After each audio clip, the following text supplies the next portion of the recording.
샬롬, 11월 19일 토요일입니다. 연말까지 계속되고 있는 코로나로 피로감이 상당하실 텐데요.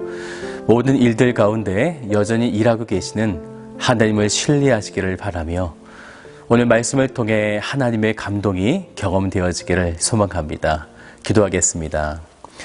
참 좋으신 아버지 하나님 감사드립니다. 한 주간의 모든 삶도 하나님께서 붙들어 주시고 또한 동행하여 주셔서 때때로 고난과 때때로 마음의 상함이 있을 때에도 주님께서 함께 하심을 통하여 그 가운데에 하나님의 그 평화를 누리게 하여 주심에 감사를 드립니다. 오늘 말씀을 통해 하나님을 다시 경험할 수 있도록 인도하여 주시고 하나님의 그 선하신 하나님의 그 위대하신 뜻을 우리 모두가 발견할 수 있도록 함께하여 주옵소서. 감사드리며 살아계신 예수님의 이름으로 기도드립니다. 아멘. 네, 오늘 함께 보실 말씀은 베드로전서 4장 1절부터 11절까지 말씀 되겠습니다. 그리스도께서 이미 육체의 고난을 받으셨으니 너희도 같은 마음으로 갑옷을 삼으라. 이는 육체의 고난을 받은 자는 죄를 그쳤음이니 그 후로는 다시 사람의 정욕을 따르지 않고 하나님의 뜻을 따라 육체의 남은 때를 살게 하려 함이라. 너희가 음란과 정욕과 술취함과 방탕과 향락과 무법한 우상 숭배를 하여 이방인의 뜻을 따라 행한 것은 지나간 때로 족하도다.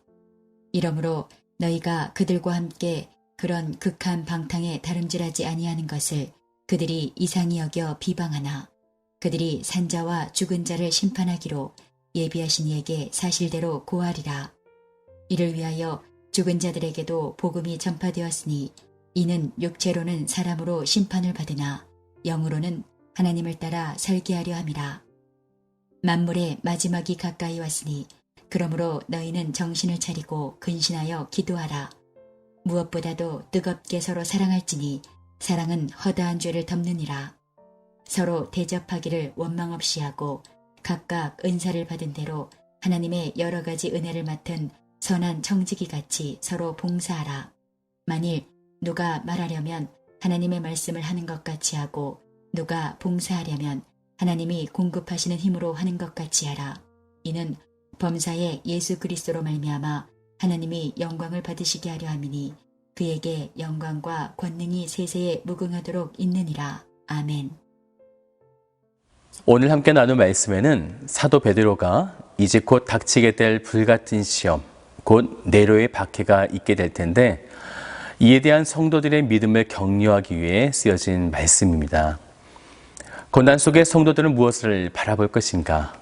그리고 우리의 신앙적 자세를 어떻게 해야 하는가에 대한 말씀을 주시고 있습니다. 먼저 1절을 이렇게 시작하죠. 그리스도께서 이미 육체의 고난을 받으셨으니. 네, 사실 이것이 우리의 정체성이죠. 그리스도께서 이미 고난을 받으셨기 때문에 그리스도인이라는 신분을 가진 우리들의 신앙적 자세는 그리스도의 고난과 함께 해야 하는 것입니다. 그 부분을 오늘 말씀에는 이렇게 표현하고 있어요. 너희도 같은 마음으로 갑옷을 삼으라. 갑옷을 삼으라.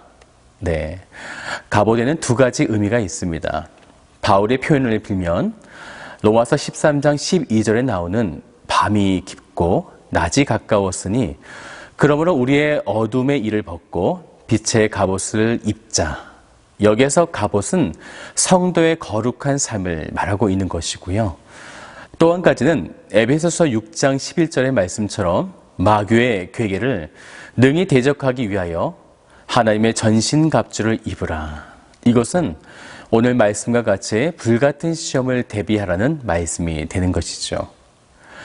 그런데 본문 말씀을 좀 더 보면 1절이에요. 그리스도가 육체의 고난을 받으셨는데 너희도 같은 마음으로 삼으라라는 것은 우리에게 어떤 선택이 있다는 것을 말하는 것이 아니라는 것입니다. 이것은 그리스도와 함께 죽을 각오를 하라는 필수적인 문제를 말하고 있는 것이죠. 이런 그리스도인의 삶을 살아갈 때 우리들에게 나타나는 현상이 있는데 그것은 죄를 그치게 된다라는 것입니다. 그리스도인의 삶을 따라가다 보면 나의 자아, 나의 주장, 나의 욕구, 나의 정욕 등이 얼마나 값어치 없는지를 머리로가 아닌 마음으로 받아들여지게 된다는 것이죠. 그래서 그리스도인들에게는 2절의 말씀을 보면 남은 때와 지나간 때가 있겠는데요. 우리의 앞날에 펼쳐질 남은 때에는 그래서 정욕을 따르지 않고 하나님의 뜻을 따라 살아가야 하는 것이고요. 지나간 때에는 3절의 말씀처럼 지난날에 행했던 음란, 정욕, 술 취함, 방탕과 향락과 무법한 우상숭배, 이러한 이방인의 뜻을 따라 행한 모든 것들이 이제는 지나간 때로 끝나야 한다는 것을 말하고 있습니다. 사실 이러한 죄에 대한 문제는 우리의 힘으로 되지 않습니다. 죄의 중독성은 생각보다 이겨내기가 너무 힘이 들죠.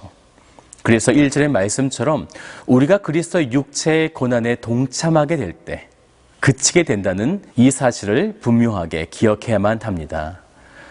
이것은 내가 가난하게 산다는 것을 말하는 것이 아닙니다. 이것은 그리스도를 위하여 살아가는 삶을 말하고 있는 것이죠.